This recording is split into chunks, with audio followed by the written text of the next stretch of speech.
I'm in Philadelphia right now, and it's freaking cold. I'm freezing, but I'm about to get one of the most interesting fusions I've ever heard of in my life. The two brothers who run this place, their mom was Korean, their dad was Jamaican. And so this place is a melting of Jamaican flavors, Korean dishes, Jamaican dishes all together. Is this gonna work? Pretty sure this is literally the only Korean Jamaican restaurant, or is it Jamaican Korean? We do Korean Jamaican. Okay, Korean Jamaican restaurant in the universe. I don't know, maybe there's Korean restaurants in Jamaica. I don't know. Maybe. Or Jamaican restaurants in Korea, I don't know of them. I mean, how did you guys come up with this idea? We always wanted it to be different, different is good in, the restaurant industry. And, we, grew up with a Korean mother, she, always stuck to a lot of Korean dishes, but, she also was able, as our Jamaican father was, he ate a lot of Jamaican food, so she actually created a lot of Jamaican traditional stuff. So your mom was actually the originator of this fusion? Yeah, I guess so. Okay. We can give her credit. What are one of these like fusion items? You have to tell me. So I guess like for appetizers, what we have is like our jerk chicken dumplings. She's taking the chicken, she's adding jerk seasoning, and then putting them in a Korean dumpling. Correct. Yep. That's amazing. What? Jerk chicken bibimbap, right? Like, so that's very different, using the Korean sort of plate and working it with the different pickled vegetables, pickling them in-house, but using different flavors for that. Definitely have to try that. To make it fun,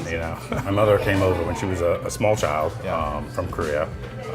Lived right outside of DC. Met my dad, who came over when he was in his mid-20s.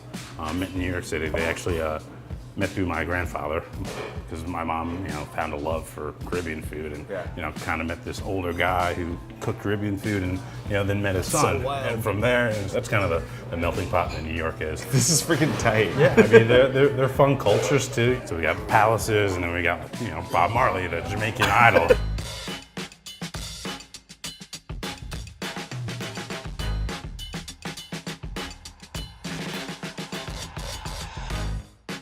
Beef patty, one for me and one for you. Oh, sir. This is a perfect food. Yeah. You got these kind of Asian style pickled cucumbers. There's a texture difference. So the beef patty can be very one way as far as texture goes. The cucumber just gives it a nice crunch. Growing up at home, did your dad make this or your mom or both? Both. Both? And whose is better?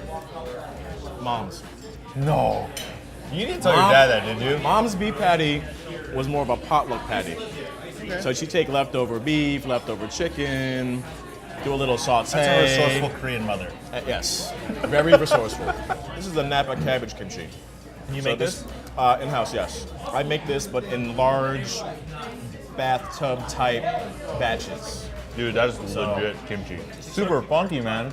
This batch is about maybe 40 days old. Is this allowed? Can I try it? I just want to one after the other.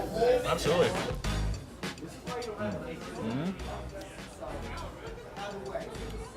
Dude, Not bad, right? that works. They should serve these two things together.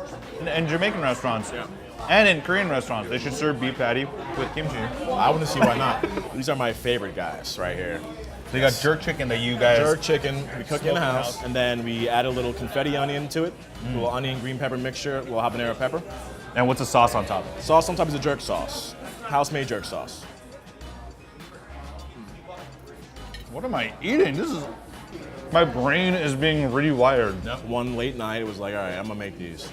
And it was like my little hidden secret for like at least 4 or 5 months. You wanted to keep this to yourself? Word got out, quote Greedy, unquote, man. and it was, the rest is history. I would pay good money for these frozen. Yeah. Take them home and fry them up whenever I want. So what's really nice is the meat itself. It's got a lot of spice. It's tasty. When you take the first bite of it, you're immediately like, I'm eating something that's Korean. But then, I mean, you get that spice. You get that jerk spice. Koreans don't have that jerk spice. That's great. What is going on here? Because this is obviously Bibimbap, Korean dish. But you have a Jamaican twist to it. Instead of white rice, we did rice and peas. It's a coconut rice and pea. It's very standard in Jamaican cooking. Also, we use a sauteed chayote. So you have gochujang. Do you have So any? Is there any Jamaican in this, or just? Other than the guy who made it now. Interesting, because you know, in most Korean food, I think between either sundubu Yep. or bibimbap, like those are the gateway foods. You know, Absolutely. Yeah. this is seriously Yeah. wild. I mean, to me, it's that coconutiness that's just totally foreign to Korea. Because Korea is not a tropical; it's a cold ass place. Yes. The rice itself, it's definitely it's a little drier. Yeah. You know, but it's crispy. It's drier on purpose. Yeah. Because it's meant for gravy. Right. It's a rice that's meant for gravy. Even your bulgogi. Yeah. It's delicious. Yeah, man. It's really good. I Appreciate like how that. it's crumbled because Yep. then it kind of like distributes evenly. You use and manipulate Korean and Jamaican flavors, and it's just like they come together and they create something new. It's like 1 + 1 = 5. Yeah. I'm gonna try this. I've never actually had this. Yeah, kalaloo is a Jamaican staple. So it's usually done more of a breakfast and brunch type dish. It's a Jamaican collard green, if you will. Yeah. Yep. I get it now. You're treading new ground. Thanks so much for watching, guys. If you guys want to see more videos from K-Town, Philly, click right here. I've been a chef for about 42 years, and the executive sushi chef is actually my uncle. He's been a chef for 31 years.